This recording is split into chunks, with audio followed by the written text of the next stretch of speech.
Current ಜಾಸ್ತಿ, bus fare ಜಾಸ್ತಿ, ಎಲ್ಲ ಮಾಡಿದ್ರು ಹಣ ಇಲ್ಲ. ಆ ಪರಿಸ್ಥಿತಿ ಇವತ್ತು ನಾವು ನೋಡ್ತಾ ಇದ್ದೀವಿ. ಆದರೂ ಸುರೇಶ್ ಗೌಡರು ಇವತ್ತು ಅಷ್ಟೇ ವಿರೋಧ ಪಕ್ಷದಲ್ಲಿ ಮೊನ್ನೆ ವಿಧಾನಸಭೆಯಲ್ಲಿ ಸಿದ್ದರಾಮಯ್ಯನಿಗೆ ಸವಾಲ್ ಹಾಕಿ ನರೇಂದ್ರ ಮೋದಿ ಅವರು ಎಷ್ಟು ಹಣ ಕರ್ನಾಟಕಕ್ಕೆ ಕೊಟ್ಟಿದ್ದಾರೆ, ಕರ್ನಾಟಕಕ್ಕೆ ಹಣ ಎಷ್ಟು ಕೋಟಿ ಹಣವನ್ನ ನರೇಂದ್ರ ಮೋದಿ ಅವರು ಕೊಟ್ಟಿದ್ದಾರೆ ಅಂತ ಎಳೆಯಾಗಿ ಬಿಡಿಸಿದ್ರು.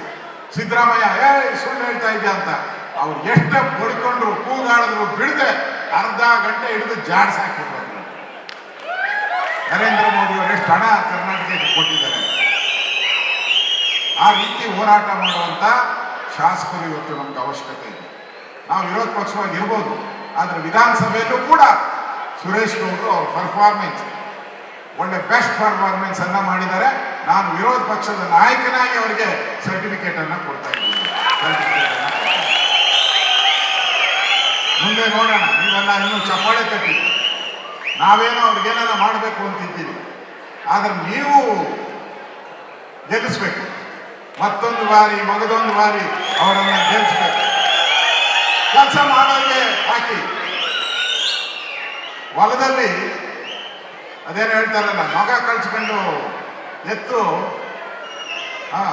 ಬಿದ್ದೋಗ್ತೈತೆ, ಅದು ಅಂದ್ರೆ ಸೋಮಾರಿ ಎತ್ತು. ಅದಕ್ಕೆ ಮೇವು ಹಾಕಿದ್ರೆ ಏನು ಉಪಯೋಗ ಅಲ್ಲ. ಉಡೋ ಎತ್ತಿಗೆ, ಕೆಲಸ ಮಾಡೋ ಎತ್ತಿಗೆ ಮೇವು ಹಾಕ್ಬೇಕು. ಇದು ಸುರೇಶ್ ಗೌಡ ಕೆಲಸ ಮಾಡುವಂತ ನಿಯತ್ತಿನ ಎತ್ತು. ಅವ್ರನ್ನ ಆಶೀರ್ವಾದ ಮಾಡಿ ಗೆಲ್ಲಿಸಿ. ಈಗ ಗೆದ್ದಿದ್ದಾರೆ, ಮುಂದೇನು ಅವ್ರ ಆಶೀರ್ವಾದ ಮಾಡಿ ಗೆಲ್ಲಿಸಿ ಜನರ ಸೇವೆಯನ್ನ ಮಾಡೋ ಮನೋಭಾವ ಇಟ್ಕೊಂಡು ಹಗಲು ರಾತ್ರಿ ಕೆಲಸ ಮಾಡ್ತಾ ಇರ್ತಕ್ಕಂಥ ಒಬ್ಬ ಧೀಮಂತ ನಾಯಕ. ಅದಕ್ಕೋಸ್ಕರ ನಾನು ಬಂದೆ ಇಲ್ಲಿ. ನಾನೇನು ನಿನ್ನೆ ತಾನೇ ನಾನು ತೀರ್ಮಾನ ಮಾಡಿದ್ದೀನಿ ಬರಬೇಕು. ಇವತ್ತು ನಂದು ಬೆಂಗಳೂರಿದು ಒಂದು ಪ್ರೊಟೆಸ್ಟ್ ಇತ್ತು ಸಂಜೆ, ಅದನ್ನು ಮುಗಿಸ್ಕೊಂಡು ಇಲ್ಲಿಗೆ ಬಂದಿದ್ದೀನಿ ನಾನು. ಅಂದ್ರೆ ಸುರೇಶ್ ಗೌಡ ಒಬ್ಬ ಬೆಳೆಯುವಂತ ನಾಯಕ. ಈ ಕಾಂಗ್ರೆಸ್ಸಿನ ಕ್ಯಾಂಡಿಡೇಟ್ಗಳಿದಾರಲ್ಲ, ಇವರು ಬೆಳೆಯೋರು, ಅವರು ಕೊಳೆಯೋರು ಅಂದ್ರೆ ಗೊತ್ತು ತಾನೆ. ಹಾಗೆ ಬೆಳೆಯೋರಿಗೆ ಅವಕಾಶ ಮಾಡಿಕೊಡಿ. ಇವತ್ತು 60 ವರ್ಷದ ವಸಂತಗಳನ್ನ ದಾಟಿ ಬರ್ತಾ ಇದ್ದಾರೆ. ಇನ್ನೂ ಬಹಳ ಒಂದು 25 ವರ್ಷ ಕೆಲಸ ಮಾಡ್ಬೋದು ರಾಜಕೀಯ ಜೀವನದಲ್ಲಿ. ಅವರ ಬಾಳು ಇನ್ನಷ್ಟು ಯಶಸ್ವಿಯಾಗಲಿ, ಅವರ ರಾಜಕೀಯ ಜೀವನ ಇನ್ನಷ್ಟು ಹಸನಾಗಲಿ. ನೀವೆಲ್ಲರೂ ಕೂಡ ಸುರೇಶ್ ಗೌಡರನ್ನ ಮನೆ ಮಗನ ರೀತಿ ಸರಿ ಮುಂದೆ ರಾಜ್ಯದಲ್ಲಿ ಒಳ್ಳೆಯ ನಾಯಕನಾಗುವಂಥದ್ದಕ್ಕೆ ನೀವೆಲ್ಲರೂ ಆಶೀರ್ವಾದ ಮಾಡಿ ಅನ್ನೋ ಮಾತನ್ನು ಹೇಳಿ ನನ್ನ ಮಾತು ಮುಗಿಸ್ತಾ ಇದ್ದೀವಿ. ಧನ್ಯವಾದಗಳು. ಭಾರತ್ ಮಾತಾ ಕಿ, ನರೇಂದ್ರ ಮೋದಿ ಅವರಿಗೆ ಭಾರತ್ ಮಾತಾ ಕಿ. ಇವತ್ತು ಸುರೇಶ್ ಗೌಡರು ಮಾಡಿದ ಕೆಲಸ ನೋಡ್ತಾ ಇದ್ವಿ, ನಮಗೆ ಕಣ್ಣಲ್ಲಿ ನೀರು ಬರ್ತಾ ಇತ್ತು. ಯಾಕಂದ್ರೆ ಇವತ್ತು ನಮ್ಮೂರಿಗೆ ಹೋಗುವಂತ ಶ್ರೇಷ್ಠ ರಸ್ತೆ ನೋಡಿದ್ವಿ, ಇನ್ನೂವರೆಗಾಗಿ ಬಂದು ಪಿನ್ನು ಸಹಿತ ಬಿದ್ದಿಲ್ಲ. ಅಷ್ಟು ಅಭಿವೃದ್ಧಿ ಕಾರ್ಯಕ್ರಮ ಮಾಡೋರೆ. ನಾವು ಮಾಡೋದೇನು, ಅವ್ರು ಮಾಡೋ ಕಾರ್ಯಕ್ರಮ 10 ವರ್ಷಕ್ಕೆ ಇಲ್ಲ ಅನ್ಸುತ್ತೆ. ಇವತ್ತು ಅವಾಗಿನ ಕಾಲದಲ್ಲಿ ಇರ್ತಕ್ಕಂಥ ಬಸವರಾಜ ಬೊಮ್ಮಾಯಿ ಸಾಹೇಬರು ಜಲಸಂಪನ್ಮೂಲ ಸಚಿವರಾದ ಕರ್ಕೊಂಬಂದು ಸುಮಾರು ಅವತ್ತಿನ ಕಾಲದಲ್ಲಿ 700 ಕೋಟಿ ಕೆಲಸ ಮಾಡಿದಂತ ಅಭಿವೃದ್ಧಿ ಅಧಿಕಾರ ಸುರೇಶ್ ಗೌಡ ಅಂತ ಹೇಳಕ್ ಇಷ್ಟಪಡ್ತಿದ್ವಿ.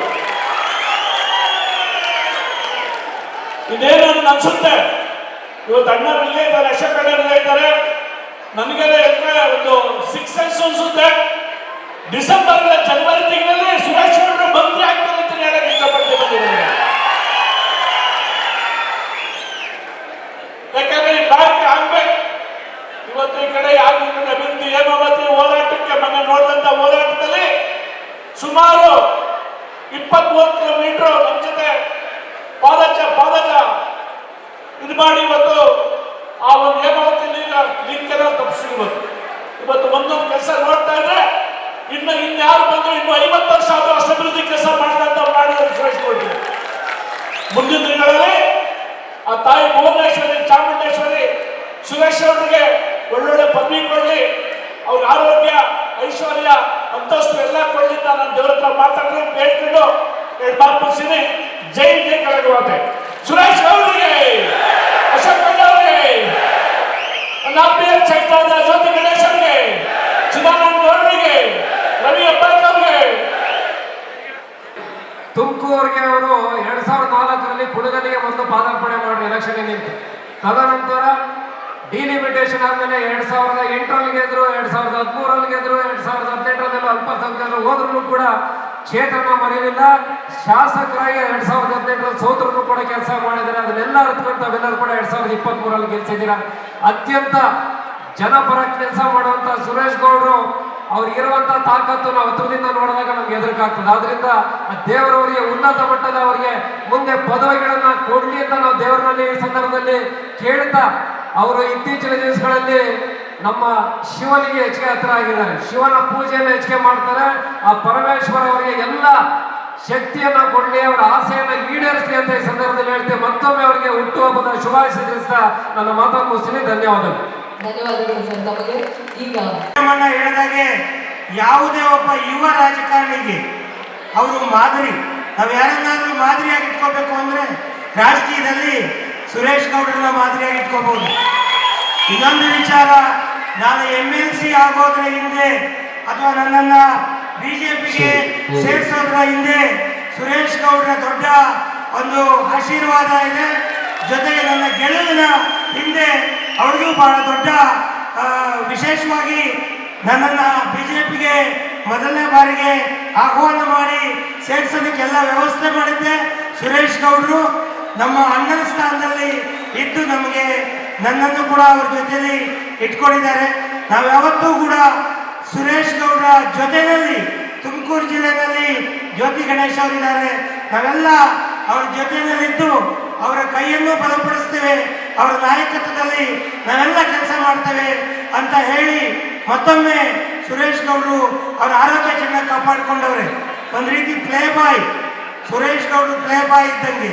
60 ವರ್ಷದಲ್ಲಿ 40 ವರ್ಷದ ಯುವಕರು, ಹಾಗಾಗಿ 100 ವರ್ಷ ಆಚರಿಸೋದನ್ನ ಸಿದ್ಧಗಂಗಾ ಶ್ರೀಗಳ ಆಶೀರ್ವಾದ, ಈ ಭಾಗದ ಎಲ್ಲ ಶ್ರೀಗಳ ಆಶೀರ್ವಾದ ಅವರ ತಲೆ ಮೇಲಿದೆ. ಅದರಿಂದ ನಾವು ಅವರು 100 ವರ್ಷನೂ ಕೂಡ ಆಚರಣೆ ಮಾಡೋಣ ಅನ್ನೋ ಮಾತನ್ನ ಹೇಳ್ತಾ ಮತ್ತೊಮ್ಮೆ ಅವರಿಗೆ ಹುಟ್ಟುಹಬ್ಬದ ಶುಭಾಶಯಗಳನ್ನು ಕೋರಿ ನನ್ನ ಮಾತು ಮುಗಿಸ್ತೇನೆ. ನಮಸ್ಕಾರ.